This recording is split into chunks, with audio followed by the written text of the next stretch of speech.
আল্লাহ পাক বলে, এই বান্দারে, কার মাজারে যাও, কার কদমে সেজদা দাও, কাকে তুমি বাপ বলে ডাকো? এই বেঈমান বেদাত করো। সুম্মা খালাকনান নুতফাতা আলাকাতান, তুমি ছিলে মাটির ভিতরে এক ফোঁটা নাপাক বীর্য, তোমার মায়ের ডিম্বাণুর ভিতরে জরায়ের ভিতরে সেই সাদা বীর্যকে আমি রব তোমার মায়ের পেটের ভিতরে জরায়ের ভিতরের সেই সাদা বীর্যকে এক ফোঁটা রক্তে পরিণত করেছি। বলেন আল্লাহু আকবার। ফাখলাকনাল আলাকাতা মুদগাতান, কোন তাফসীর খুলবেন নিয়ে আসেন মিলেন। আল্লাহ পাক বলেন, তোমার মায়ের পেটের ভিতরে জরায়ের ভিতরে সেই সাদার বীর্যকে রক্ত বানালাম, 40 দিন পর সেই রক্তের টুকরাকে গোশত বানালাম। ফাখলাকনাল মুদগাতা ইজামা ফাকসানাল ইজামা লাহমা, প্রথমে ছিল কিন্তু সাদা বীর্য, 40 দিন পর হলে রক্তের টুকরা, আরো 40 দিন পর রক্তের ভিতর থেকে গোশতের টুকরা বানালাম। ও বান্দা, তুমি কি জানো, তুমি প্রথমে ছিলে একটা ছোট্ট গোশতের টুকরা, ওই গোশতের টুকরার ভিতরে আমি তোমার এমন রং চাইলে পারে কিন্তু হাড়-হাড্ডি ছাড়াই দুনিয়াতে তোমাকে পাঠাতে পারতাম, কিন্তু তোমার মায়ের পেটের ভিতরে সেই গোশতের টুকরার ভিতরে আমি 106টা হাড় দিয়েছি। জোরে বলেন সুবহানাল্লাহ। ওই 106টা হাড়ের ভিতরে 260টা জয়েন্ট দিয়েছি, গিরা দিয়েছি, এরপরে তোমার বুকের ভিতরে রূহ দিয়েছি, এভাবেই তোমাকে বানিয়েছি। এবার আমি সংক্ষিপ্ত করে একটু জোরে শুনতে চাই। এক ফোঁটা বীর্য থেকে এত সুন্দর করে জিনা আপনাকে আমাকে বানিয়েছে, এর পিছনে কিন্তু বিগত দিনের কোনো নেতা নেত্রীর কোনো আবেদন নাই, আগামী দিনের কোনো নেতা অথবা নেত্রীর কোনো অবদান নাই, আমার মতো কোনো বক্তারও কিন্তু কোনো অবদান নাই, ওনার মতো কিন্তু কোনো শিক্ষাবিদের কোনো অবদান নাই, কোনো পীর সাহেবের কোনো অবদান নাই। আপনাদের বলতে হবে, এত সুন্দর করে যিনি আমাকে বানিয়েছে, ও মুসলমান তাওহীদের সাক্ষীরা বলেন তো তিনি কে? জোরে বলেন তিনি কে? আপনারা বললেন তিনি আমার আল্লাহ। না, আল্লাহই বানিয়েছে, কিন্তু এই জায়গায় জবাব হবে তিনি হলেন আমার রব। জোরে বলেন কে তিনি? জায়গা জায়গা আল্লাহ পাকের পরিচয় ভিন্ন হয়, এজন্য আসমাউল হুসনা কয়টা? 99টা। কি জন্য?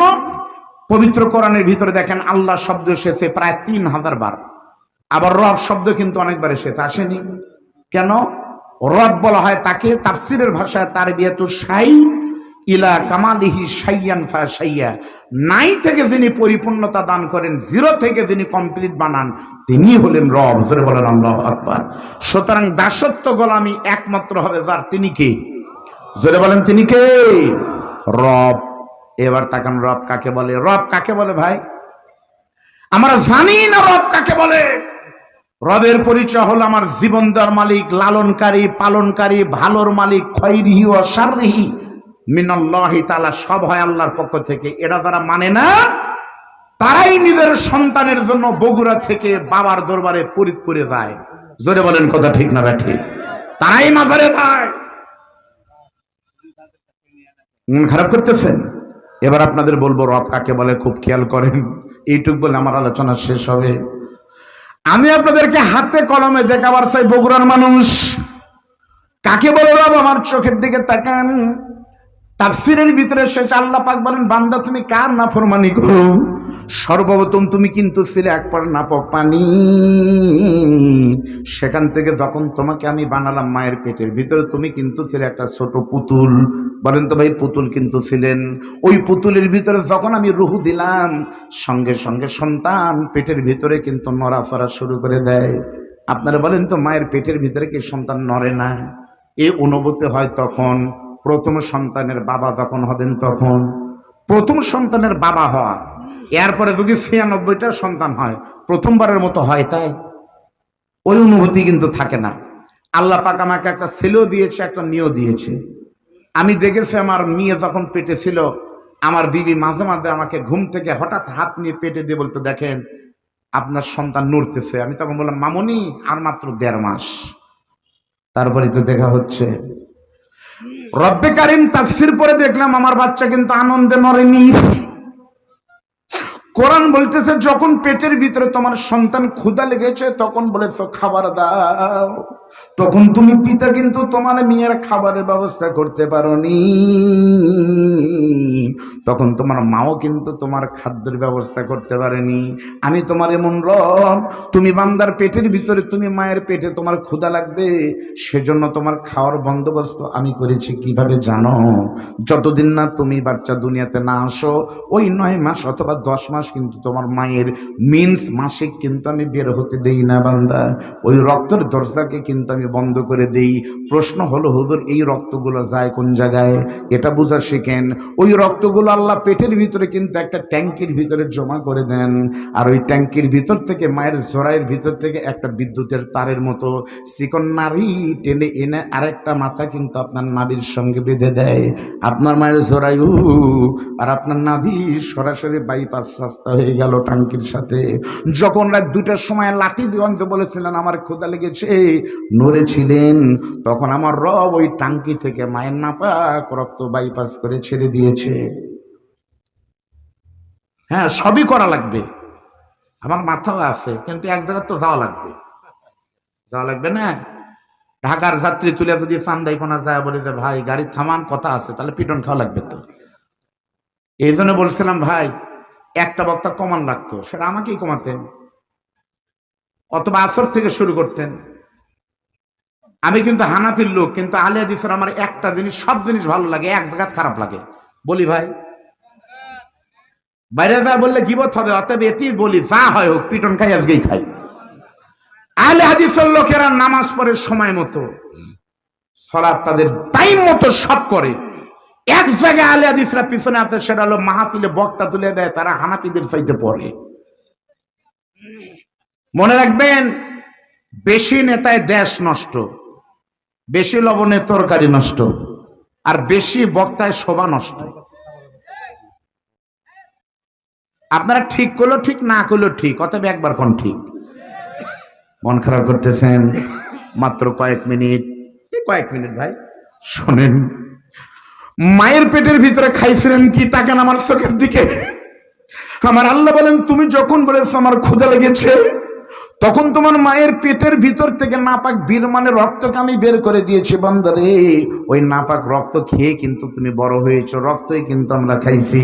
এখন প্রশ্ন হলো হুজুর রক্ত খাইলাম আমরা, কিন্তু মুখ থাকতে কেন আমরা নাভি দেখাইলাম? কারণ কি?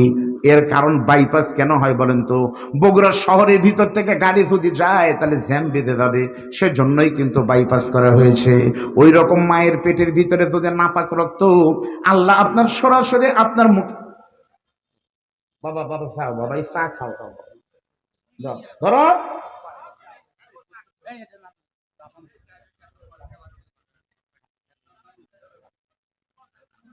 শোনেন, মায়ের পেটের ভিতরে যখন ওই আমি খাবার চেয়েছিলাম, এখন না চাইতে চা দিচ্ছে, কিন্তু খাওয়ার সময় কেউ দেয়নি। দিলে কে বলেন? কি দিলেন? আল্লাহ বলেন বান্দা তোমার মায়ের নাপাক রক্ত যদি তোমার মুখ দিয়ে প্রবেশ করাতাম, মুখ থাকতে কেন বাইপাস করলাম? কোনোদিন কি ভাবছিলেন কেন বাইপাস করে দিলাম? আমার আল্লাহ বলতেছে বাইপাস করার কারণ হলো, যদি দুনিয়াতে আসার আগেই তোমার মায়ের পেটের ভিতরে হারাম রক্ত যদি মুখ দিয়ে প্রবেশ করাতাম বান্দা, তাহলে দুনিয়াতে আসার আগেই তোমার নাপাক রক্ত লেগে তোমার পবিত্র মুখটা নাপাক হয়ে যেত। সেজন্য আমি তোমার এমন রব, তোমার মুখটাকে অপবিত্র হতে দেয়নি, বাইপাস করে নাপাক রক্ত পেটের ভিতরে ঢুকিয়েছি নাভি দিয়ে। আর তোমার এই ঠোঁট মুখটা কিন্তু ইনটেক করে কিন্তু রেখে দিয়েছিলাম পেটের ভিতরে, যেন দুনিয়াতে আসার পর এই পবিত্র মুখ দিয়ে তুমি আমি পবিত্র রবের নামের তাকবীর দিতে পারো। জোরে বলেন মারহাবা। সুতরাং ও মুসলমান, মসজিদে গেলে পরে আমরা জুমার সালাত আল্লাহু আকবার, জানাজার ভিতরে আল্লাহু আকবার। মুসলমানদের আল্লাহু আকবার শুধু জানাজায় হবে না, সালাতে হবে না, মুসলমানদের আল্লাহু আকবার স্লোগান হবে জন্ম থেকে মৃত্যু পর্যন্ত, রান্নাঘর থেকে পার্লামেন্ট পর্যন্ত, রাজপথে দাঁড়িয়ে কারো নামের নয়, মুসলমানদের জবান দিয়ে ওমরের মতো বের হয়ে আসবে যে তাকবীর, সেই তাকবীরের নাম হলো লিল্লাহি তাকবীর। আপনাদের বলতে হবে এরকম রবের পরিচয় যদি আমি দেই, 30 সেকেন্ড শুনেন, সুর দিয়ে বললে টাইম লাগে, শর্টকাট বলতেছি বাইপাস করে। সমস্ত প্রাণী খাবার খায়, খাবার খাওয়ার শর্ত হলো মাথা নত করতে হবে কিন্তু খাবারের উপরে। মুরগি খুদ খাবে, মাথা নত করতে হবে চাউলের উপরে। গরু ভাত খাবার খাবে, মাথা নত করতে হবে কিন্তু খাবারের উপরে। একমাত্র মানুষ যখন খাবার খায়, কারো মাথা কিন্তু কপাল খাবারের সামনে যায় না। মুসলমানদের মাথা থাকে উপরের দিকে, হাতের মাধ্যমে আল্লাহ মুখে খাবার নিয়ে যায়। আল্লাহ পাক বলেন, বান্দা পৃথিবীর সবার মাথা নত হবে রিজিকের সামনে, আর আমার বান্দাদের মাথা নত হবে কেবল কার সামনে? আপনাদের শেষ কথা বলতে হবে, এরকম 12টা পয়েন্ট আছে, একই রেজাল্ট হবে। আপনারা একটা বার শুধু জবান খুলে বলেন তো, মুসলমানদের মাথা নত হবে শুধুমাত্র কেবলমাত্র একমাত্র যার সামনে। আপনারা বলেন তো তিনি কে? জোরে বলেন তিনি কে? কোন মাজারে, কোন বাবার সামনে মুসলমানদের মাথা নত হবে একমাত্র যার সামনে, তিনি হলেন আমার রব। জোরে বলেন আল্লাহু আকবার। এইবার আমি আপনাদেরকে একটু বলবো, সময় কম। রবের দাসত্ব গোলামির পরে বলেন তো দ্বিতীয় নম্বর কে? সম্মানের দিক থেকে আমার রব আল্লাহ হলেন 1 নম্বর। ভাই কিছু হয়েছে? ও আচ্ছা আচ্ছা, নাম মনে করছি। এটা আবার রেকর্ড হচ্ছে তো ভাই। এখন যা করবেন ওটা কি আমার পর্যন্তই থাকবে। কালকে আপনারা তখন ভিডিও দেখবেন, তখন ইস, আমি যদি খালি হাত না নড়াতাম আমাকে সেই রকম লাগতো। এজন্য একটু দেখেন, চুপচাপ থাকা যায় কিনা। এই যে ভাই চালাক মানুষ তো, গাজীপুর চাকরি করে, শিক্ষিত লোক, এমন ভাবে বসে আছে দেখেন। কালকে ভাই দেখা, আর এই বক্তার সে সভাপতি সেরকম। আলহামদুলিল্লাহ বলেন, একটু তাকান। 1 নম্বর হলেন রব। রবের পরেই কিন্তু দ্বিতীয় নম্বর সম্মানের দিক থেকে তিনি কে? আল্লাহ রাসূল। মাশাআল্লাহ, আমি শুধু সিরিয়ালগুলো বলে দিই আপনাদের জন্য শিরক আর না করেন। 1 নম্বর রব, রবের পরে দ্বিতীয় নম্বর হলো রাসূল। এবার বলতে হবে রাসূলের পরে তৃতীয় নম্বর কে? না, পিতা মাতা তো 3-4 হলো, হাদিস অনুযায়ী বলেন 3 নম্বর কে? মা। 3 যদি মা হয় বলেন তো 4 নম্বর কে? বাবা। বাবা যদি 4 হয় বলেন তো 5 নম্বর কে? এই যে 3 রকম শুনলাম, শিক্ষক, সন্তান, আত্মীয় স্বজন, 3টাই পাস। কেমনে পাস? আল্লাহ পাক বলেন 4টা দিলাম আমি, আমার রাসূল, মা, বাবা, এই 4টা ঠিক রাখো। এরপরে 5 থেকে কোটি পর্যন্ত তোমরা বানাইলাও, যদি এই 4টার ভিতরে তখন হাত দিবে যায় না। এই 4টা আল্লাহর পক্ষ থেকে। দুঃখজনক হলো বাংলাদেশের মুসলমানেরা এই 4টার একটাও ঠিক রাখে নাই। রবের দাসত্ব গোলামি হবে, অথচ সেই গোলামি রবের মসজিদে সালাতে না করে এমনও দরবার বাংলাদেশে রয়েছে, মক্কা মদিনায় জুতা পরে হাঁটলে গুনাহ হয় না। বাংলাদেশের তথাকথিত ভণ্ড পীরের দরবারে গেলে জুতা পায়ে দেওয়া যায় না। মায়ের চাইতে মাসির দয়া বেশি, মক্কার থেকে ওই খানকার দাম বেশি। এরা খানকার পীর নয়, হলো ভণ্ড। করে বলেন কথা ঠিক না ব্যাঠি? আমার বাংলাদেশে বহু মুরিদ আছে, শীতের দিন নিজের মাকে একটা কম্বল কিনে দেয় না। শীতের দিনে বাবাকে নামাজের সালাতে যাবে একটা গামছা অথবা মাফলার কিনে দেয় না। এমন বহু মুরিদ আছে, বগুড়া থেকে দই কিনে গাড়িতে করে ফরিদপুর বাবার দরবারে পাঠায়। মনে রাখবেন, আপনার টাকা আপনি পাঠাবেন, আমার কোনো বাধা নাই। তবে শেষ কথা বলে যায়, মনে রাখবেন, পাহাড় যত বড়ই হোক আকাশের নিচে, নদীতে মাছ যত বড়ই হোক পানির নিচে, আর আপনার সন্তান যত বড় হন, বিশ্বাস করেন আপনার জান্নাত হলো আপনার মায়ের পায়ের নিচে। ও বাবান, এই যে শীতের দিন আপনারা ওয়াজ শুনতেছেন চাদর গায়ে দিয়ে, বিশ্বাস করেন লাঠিগঞ্জ অনেকের মায়ের কবর হয়ে গেছে। আমার হাতের দিকে তাকান, এটাই আপনার দুঃখিনী মা। জানাজার নামাজ করে বাবাকে এইভাবে কোলে করে নিয়ে ঘুমাই দিয়েছিলেন, তারপর থেকে বাবার মুখ দেখেননি। কোরআনের সূরা নাবা বলতেছে, যাদের কবর বিষাক্ত হয়, হামিমাউ অগসাক। হামিম শব্দের অর্থ হলো এমন পানি খাবার দেওয়া হয় যে পানি খাইলে পারে মুহূর্তের ভিতর মানুষ ছারখার হয়ে যায়। গসাকা শব্দের অর্থ হলো পুঁজ, যে পুঁজ তৈরি হয় রক্ত পচে গিয়ে আপনার মা পানি চাইলে পারে সে পুঁজ খেতে দিচ্ছে। আমি একটু আপনাদের ভিতর দেখতে চাই, যারা এখানে বসে আছেন মায়ের রস শোনার পরে মুখটা লাল হয়ে গেল, আপনারা হাজার হাজার মানুষ একটু দেখান তো আপনাদের ভিতরে কার দুঃখিনী মা নাই? কার মা নাই? তারা একটু মালিককে দেখান, মা নাই কার? ভাইয়েরও মা নাই, ভাইয়েরও মা নাই। এবার হাত নামান, একটু দেখান তো বাবা নাই কার? আমিও সেই দলে আছি ভাই, আমারও বাবা নাই। সত্যি বিশ্বাস করেন রে, কোরআনের মাহফিল আর কোরআন একটা চিরন্তন মুজিজা। দেখবেন আপনাদের বাচ্চারা আজকে পাগড়ি নিবে, কোরআন আল্লাহর পক্ষ থেকে কিতাব, তার যন্ত্র প্রমাণ হলো মাওলানা হাফেজ আবুল কালাম আজাদ।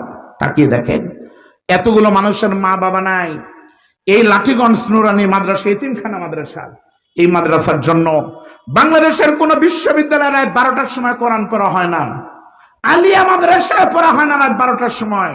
আমি আলিয়ায় চাকরি করলে সত্য কথা বলবো, কিন্তু আমাদের নিজের বাড়িতে, আমার শ্বশুর বাড়িতে একটা মাদ্রাসা আছে, মাহফিল করে রাত 3টা 4টার সময় ফজরের সালাতের আগে এসে দেখি হাফেজ অর্জনের শর্ত হলো তাহাজ্জুদের সময় কোরআন পড়তে হয়।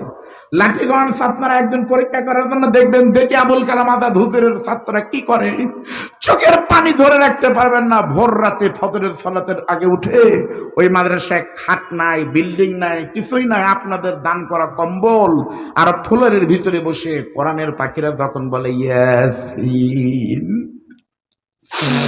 বিশ্বাস করেন তখন সবাই সহ্য করলে আপনার মালিক সহ্য করতে পারে না। এতিম বাচ্চারা যখন আল্লাহর নামে ডাক দিবে, অক্ষরে অক্ষরে 10টা নেকি ওই সন্তান পাবে, আর আপনার দুঃখিনী মা কবরে বসে সেই নেকি পাবে। আমি আপনাদের কাছে টাকা চাই না, পরীক্ষাও করতে হয় বন্ধু, পরীক্ষাও করতে হয়। এ দুনিয়া শিক্ষার জায়গা। উতলুল ইলমা মিনাল মাহাদি ইলাল লাহদি, দোলনা থেকে কবর পর্যন্ত শিখতে হয়। পরীক্ষা করেন তো, জীবনে বহু ঠকেছেন, ঠকা মনে করে পরীক্ষা করেন। আল্লাহর কসম আজকের দোয়া কবুল হবে, কারণ অনেক এতিম এখানে রয়েছেন, অনেক আল্লাহর ওলি বান্দারা রয়েছেন। আপনাদের ভিতরে টাকা নয়, শুধুমাত্র আপনার মৃত মায়ের কাফনের কাপড় দেখে দেখে আপনাদের কাছে 100টা কম্বল, মনে করেন আপনার মা কবরে নাই, মাদ্রাসার বাচ্চাদের দেবেন একটা করে 1000 টাকা। যদি দেন, 2টা স্বপ্ন যেন পূরণ হয়। আপনার মা বাবাকে স্বপ্নে যেন দেখতে পারেন, আমার ভাই যেন দেখতে পারে যে আমার ভাইয়ের মা কবরে নাই, জান্নাতে আছে। 2 নম্বর হলো আল্লাহ পাক যেন আপনাকে মক্কা মদিনার মেহমান কবুল করে, ধরে বলেন আমিন। লিল্লাহি তাকবীর। আজকের মাহফিলের মুহতারাম সভাপতি সাহেবের আগমন, জনাব আলহাজ মোহাম্মদ আরাফাতুর রহমান আপেল ভাইজানের আগমন, লিল্লাহি তাকবীর। আলহামদুলিল্লাহ, আপনাদের মেহমান সভাপতি মহোদয় এখানে চলে এসেছে। ভাই ভালো আছেন? আমি তাকে ফিজিক্যালি অনেকবার, মানে একবারও দেখিনি, অনলাইনে দেখেছি, সামনে বলা ঠিক না, কিন্তু আমি শুনলাম আমার আবুল কালাম আজাদ ভাই হাফেজ সাহেব এবং ওনাদের 3 জন শিক্ষক যতক্ষণ কথা হয়েছে ভাইজানের ব্যাপারেই কথা বলেছে। সত্যি সামনে প্রশংসা করা ঠিক না, অত্যন্ত বড় মনের মানুষ। মাদ্রাসা মসজিদের জন্য, ইসলামের জন্য তার হৃদয়। শুধু একটা কথা বলি, প্রত্যেকের বাড়িতে, আমার বাচ্চারা স্কুল করে, শুক্রবারে ছুটি থাকে, থাকে না? প্রত্যেকের বাড়িতে শুক্রবারের দিন দুপুরের সময় ভালো খাবার আয়োজন হয়। এই মাদ্রাসার সম্মানিত আমার বড় ভাই আজকের সভাপতি জনাব আপেল সাহেব এই মাদ্রাসার বাচ্চাদের, তাই না, খাবারের জন্য স্কুলের ছাত্ররা মায়ের হাতের ভালো রান্না খাবে শুক্রবারে। আপেল ভাই বলেছে প্রতি জুমার দিন মাদ্রাসার এতিম বাচ্চাদের জন্য ভালো খাবারের ব্যবস্থা হবে। প্রত্যেক শুক্রবারে উনি নিজের পক্ষ থেকে সে রিচ খাবারের ব্যবস্থা করেন। এরকম অসংখ্য কাজ ওনাকে দিয়ে আল্লাহ করায়। মানুষ দেখে কি বুঝবেন আল্লাহ কার ভিতরে কি দিয়েছে, আমি আশ্চর্য বনে গেছি। কিন্তু মনে রাখবেন, একা থাকলে ব্যক্তি, একসাথে শক্তি। আপনারা ভাবতে পারেন হুজুর তাহলে আপেল সাহেব আছে, আমাদের দিয়ে লাভ কি? এটা ঠিক নয়। সবার মা বাবা যাদের আছে, আপনাদের সামনে আমি এতিমদের পক্ষ থেকে হাত বাড়িয়ে দিলাম। কে বলবেন হুজুর আমার মা নাই? এটাই যদি আমার মা হয়, আমার মায়ের কবরের কথা মনে করে এতিম মাদ্রাসার জন্য আমি 1000 টাকা দেব। সর্বপ্রথম আমার বড় ভাই, ভাইয়ের নাম ছিল, নাম কি ও আমার মাদ্রাসার সভাপতি, আমার ভাই। আপনি বলেন সাগর ভাই, ও আমার খান সাহেব সাগর ভাই, সাদত হোসেন খান সাগর আমার মোহতারাম বড় ভাই, উনি 1000 টাকা দিয়েছে। এটা হলো মায়ের জন্য, সবার জন্য চাইছি তাই। কিন্তু বলেন তো এই পথ, এই জায়গা ইচ্ছা করে হয় না? আলহামদুলিল্লাহ। ভাই বলছে হুজুর আমরা তো দেই, আপাতত 1000 দিয়ে শুরু করে দিলাম। আল্লাহ পাক আমার ভাই সাগর ভাইয়ের আম্মা খালাম্মার কবরকে তুমি জান্নাতের টুকরা করে দিও, বলেন আমিন। তার বাবাকে নিয়ে খাত দারাজ করে দিও। ভাইয়ের যোগ্যতা, রাজনৈতিক জীবন সবকে আল্লাহ সমৃদ্ধ করে দিন। লিল্লাহি তাকবীর। একটু বলেন ভাইজান 1000 টাকা। হুজুর ঠিক আছে, আমার মাকে যদি আমি স্বপ্নে দেখি, আমি ইনশাল্লাহ মাদ্রাসার জন্য 1000 টাকা দিব। দেখেন তো একটু মন কাঁদে কিনা, মেহেরবানি করে একটু বলেন। 500 টাকায় 100 টাকা যা দিবেন 1000 টাকা যেটাই দিবেন সেটাই কিন্তু আপনার মায়ের কবরে যাবে। বিশ্বাস করেন, কবরের আযাব কিন্তু শতভাগ সত্যতার প্রমাণ হলো। গোরস্থানে কিন্তু গরু বাঁধা থাকলে গরু কিন্তু ভয়ে দৌড় মারে, কারণ হলো হাদিস শরীফের ভিতর আছে প্রাণী কিন্তু কবরের আযাব অনুমান করতে পারে, তাই দৌড় মারে।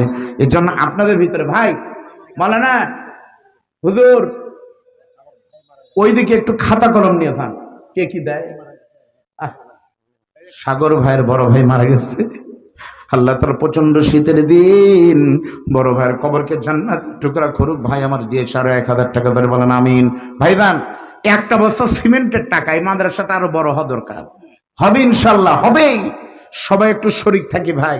কে বলবেন হুজুর আমার ধান কেটে আলু দিচ্ছে, আলু কেটে, যদি সরিষা হয় সরিষা কেটে আমার স্বপ্ন যদি পূরণ হয়, আমার বাচ্চা পরীক্ষায় চান্স পায়, একটু বলেন ভাই একটা বস্তা সিমেন্ট দিবেন, 500টা টাকা দিবেন, একটু বলেন তো 100টা কোরআনের নামে নামে 100টা কোরআন দিবেন, 500 টাকা, একটু বলেন কে দিবেন ভাই? আহ, ভাইদার নাম কি বুঝিনি?